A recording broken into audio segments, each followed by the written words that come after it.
आ गई महारानी। क्या लेकर आई है अपने मायके से, दिखा तो सही। या आज भी खाली हाथ चली आई?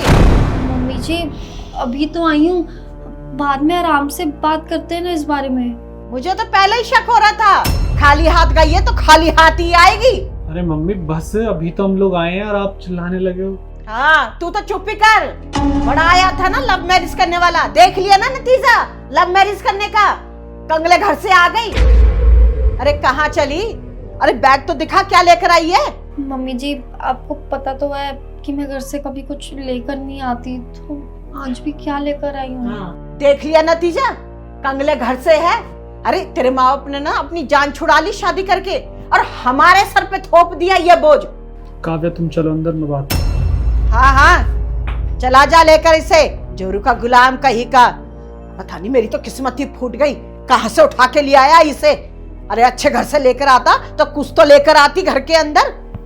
जब भी देखो खाली हाथ चली आती है। पता नहीं कैसे माँ बाप है, सर पे मंड दी।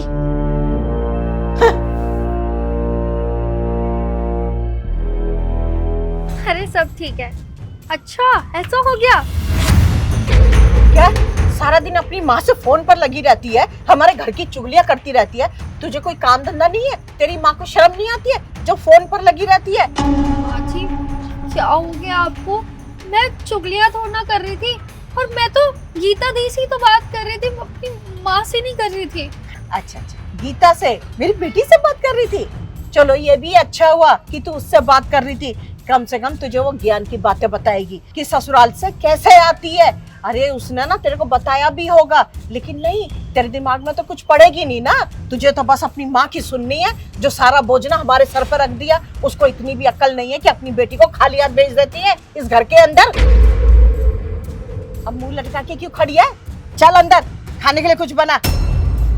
देखो फोन पे लगी रहती है।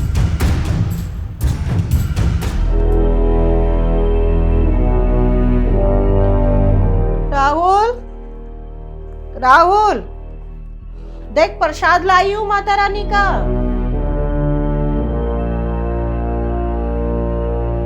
मम्मी जी वो भैया आए थे और घर से ना आपके लिए साड़ी भी लेकर आए हैं, देखिए ना आपको पसंद आ रही है। अच्छा तेरे मायके से आई है? अरे वाह, ये कैसी साड़ी देके गए? अरे ऐसी साड़ी तो मैं अपनी नौकरानी को भी नहीं पहनाती हूँ। उसे शर्म नहीं आई ऐसी साड़ी लाते हुए? कम से कम ढंग की साड़ी लेकर आ जाता। अरे शादी के बाद एक साड़ी तेरी माँ ने भेजी, और वो भी ऐसी घटिया 100 रुपए वाली साड़ी। अरे शर्म नाम की चीज है कि नहीं है तेरे मायके वालों को? अरे बस करो माँ, ये क्या तुम इसके पीछे पड़े रहते हो हमेशा कि मायके से कुछ नहीं लाई, मायके से कुछ नहीं लाई। ये भिखारियों की तरह मांगना कब बंद करोगी तुम? हाँ बात बताओ, भगवान ने तुम्हारे लिए कोई कमी छोड़ रखी है क्या?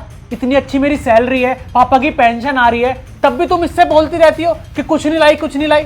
अरे माँ तुम्हें कब समझ में आएगा ये बात? किसी के लेने देने से ना कभी किसी के घर नहीं भरे। और बस ये रिचुअल्स हैं कि लोगों को देना पड़ता है, लेना पड़ता है, तो इसमें जो मिल जाए ना वो शांति से रख लेना चाहिए। अरे उन्होंने तो तुम्हारे सम्मान के लिए साड़ी भेजी है और आप उसको 10 बात सुना रही हो। हद हो गई किसी बात की, इसके पीछे ही पड़े रहते हो, पीछे ही पड़ी रहती हो। अरे नहीं है उनके पास देने के लिए तो इसमें क्या हो गया? आपके पास तो कोई कमी नहीं है ना, तो आप उसकी कमी पूरी कर दो। माँ आज ना तुम्हारा ये लास्ट है। अगर आज के बाद मैंने एक भी बात सुनी काव्य के बारे में या इसके लेन देन के बारे में, तो मुझसे बुरा कोई नहीं होगा। इस घर को ना छोड़ के चला जाऊंगा मैं, और काव्या भी। रहना तुम अपनी इस दौलत के साथ। चलो काव्या।